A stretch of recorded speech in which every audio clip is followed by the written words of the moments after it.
유전자 가위 기술이 전 세계의 이목을 끌고 있습니다. 유전자 가위 기술은 인류의 난치병을 해결해 줄 수 있는 열쇠이자 생명 윤리를 침해할 수 있는 양날의 칼인데요. 네, 기초과학연구원 유전체 교정 연구단 김진수 단장과 연결해 유전자 가위 기술에 대해서 자세히 살펴보겠습니다. 안녕하십니까? 예, 안녕하세요. 네, 유전자 가위 기술은 참으로 짧은 시간에 비약적으로 발전을 해왔습니다. 그동안 유전자 가위 기술의 발달 과정이 어떻게 이루어진 건지 설명을 좀 해주시죠. 예, 유전자 가위는 지난 10여 년 동안에 비약적인 발전을 했는데요. 세 종류의 3세대에 걸쳐서 유전자 가위가 만들어져서 활용되었습니다. 네. 그런데 1세대, 2세대 유전자 가위는 만들기가 어려워서 전 세계에서 불과 몇 개의 실험실에서만 활용할 수가 있었습니다. 그런데 2013년에 저희 서울대 연구팀과 미국 연구진 서너 곳이 동시에 이 크리스퍼라는 새로운 유전자 가위를 개발하게 되면서 이 기술이 아주 넓게, 폭넓게 사용되게 되었습니다. 그 이유는 이전 유전자 가위와는 달리 작은 RNA만 교체하면 아주 손쉽게 새로운 유전자 가위를 만들 수가 있게 되었기 때문에 불과 이 기술이 나온 지 한 2년 조금 더 지났는데 이제 전 세계 수천, 수만 개 실험실에서 널리 활용되는 그런 기술이 되었습니다. 예. 자, 이 유전자 가위 기술을 잘 활용하면 난치병으로 고생하시는 분들에게 도움이 될 것 같은데 이 외에 다른 분야에도 활용이 됩니까? 예, 유전자 가위 기술은 생명체에 보편적으로 적용이 됩니다. 예. 예를 들어서 생명과학자들은 이 기술을 이용해서 생쥐나 초파리 같은 그런 모델 동물에서 유전자를 망가뜨립니다. 그리고 그 기능을 연구하는 것이죠.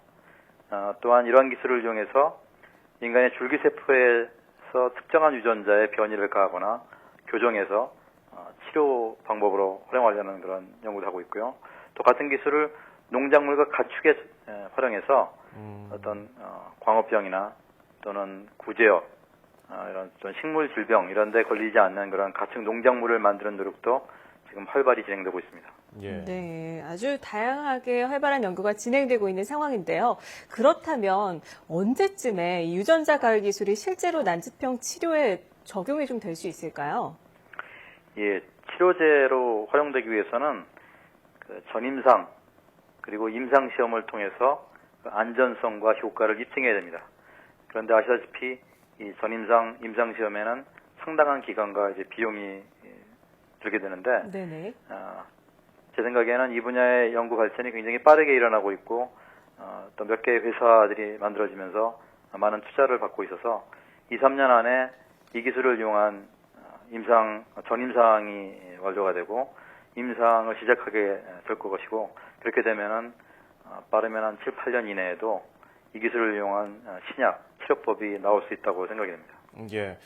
이 전임상을 진행을 제대로 못하고 있는 측면 중에 하나가 바로 윤리 때문 아니겠습니까? 윤리 문제도 항상 이 유전자를 다루면서 나오는 문제인데 실제로 최근에 중국이 인간 배아의 유전자 가위 기술을 사용한 것으로 알려져가지고 일부 과학자들이 연구 중단을 선언하기도 했습니다. 교수님 생각은 어떠신지요?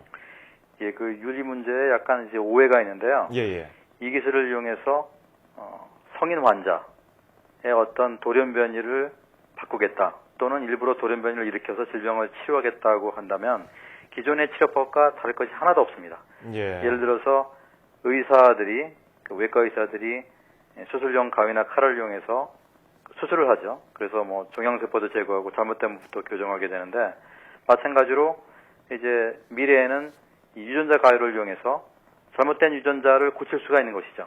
환자에서. 예. 이런 경우에는 기존의 치료법과 사실은 하나에도 차이가 없기 때문에 기존의 규제를 통해서 임상시험을 통해서 그 안전성과 효과가 입증되면 아무 문제가 없습니다. 그런데 지금 논란이 되는 것은 이 기술을 인간 배아에 적용하는 것입니다. 예. 그러니까 성인이 아니고 환자 성인이 아니고 배아에.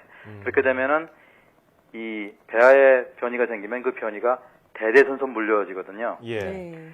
그러한 가능성에 대해서 일부 과학자들이 우려하는 것인데 사실 인간 배아에 이 기술을 적용해 본 사례는 최근에 중국에서가 최초였고 전 세계적으로도 사실은 그런 사례가 없고 또 인간의 배아를 구하는 것 자체가 불법이기 때문에 많은 경우에 이렇게 인간의 배아의 유전자를 조작하는 것이 그래서 사실 지금 제기되고 있는 논란은 좀 더 이제 과장되어 있다고 생각이 됩니다. 예. 그런데 물론 이 기술적으로 이제 가능하고 그래서 대하에서 교정해서 이 나쁜 유전자를 물려주지 않으려는 그런 노력을 분명히 할 수도 있을 텐데 네. 그러기 위해서는 우리가 이 과학자들만이 아니고 생명윤리학자 그리고 정부, 사회단체들이 모여서 네. 이 기술의 위험성도 공유하고 그 가능성도 또 우리가 냉정하게 평가하고 그런 과정이 필요하다고 생각이 됩니다. 네, 이 유전자 가을 기술을 인간 배아에 사용할 수 있는 문제, 제대로 된 규제가 이루어져야 할 텐데요. 마지막으로 유전자 가을 기술 연구가 그렇다면 앞으로 어떤 방향으로 좀 진행이 돼야 한다고 보십니까? 예, 아직 이 기술을 치료제에 개발한다든지 치료제로 사용한다든지 또는 심지어 배아에 활용한다든지 하는 데 있어서는 그 개선돼야 될 점이 많습니다. 그래서 이 유전자 가위의 효율을 높이고 또 더 정확하게 작용하도록 이런 기술적인 진전이 있어야 되고 또 다른 한편으로는 이 기술을 지금 당장 동물 식물에는 적용할 수 있거든요. 예. 그래서 질병에 걸리지 않는 뭐 토마토, 바나나 이런 농작물을 만들 수 있고 또 가축도 개량할 수 있고 이런 연구들이 활발히 병행해서 진행될 거라고 생각하고 있습니다. 예. 확실히 뭐 인류의 획기적인 기능을 하는 이런 기술들을 개발하기 위해서는 여러 가지 문제점이 있는데 그 중에서도 참 어려운 부분들 잘 헤쳐나가서 좋은 연구 해주시길 기대해 하겠습니다. 자, 지금까지 기초과학연구원 유전체 교정연구단 김진수 단장과 이야기 나눠봤습니다. 오늘 말씀 고맙습니다. 예, 고맙습니다. 네, 유전자 가위 기술을 이용해서 난치병을 치료하고 뭐 선천적인 질병으로 고통받는 이들에게 도움을 줄 수 있다면 이건 참 획기적인 일인 것 같은데요. 네, 맞습니다. 그렇지만 그런 분들을 위해서 과학기술이 발달을 하고 있는 거지만 악용할 수 있는 문제 역시 가볍게 보면 안 되겠습니다. 양날의 칼을 잘 다듬어서 정의로운 곳에 사용될 수 있도록 칼을 만들어야겠죠.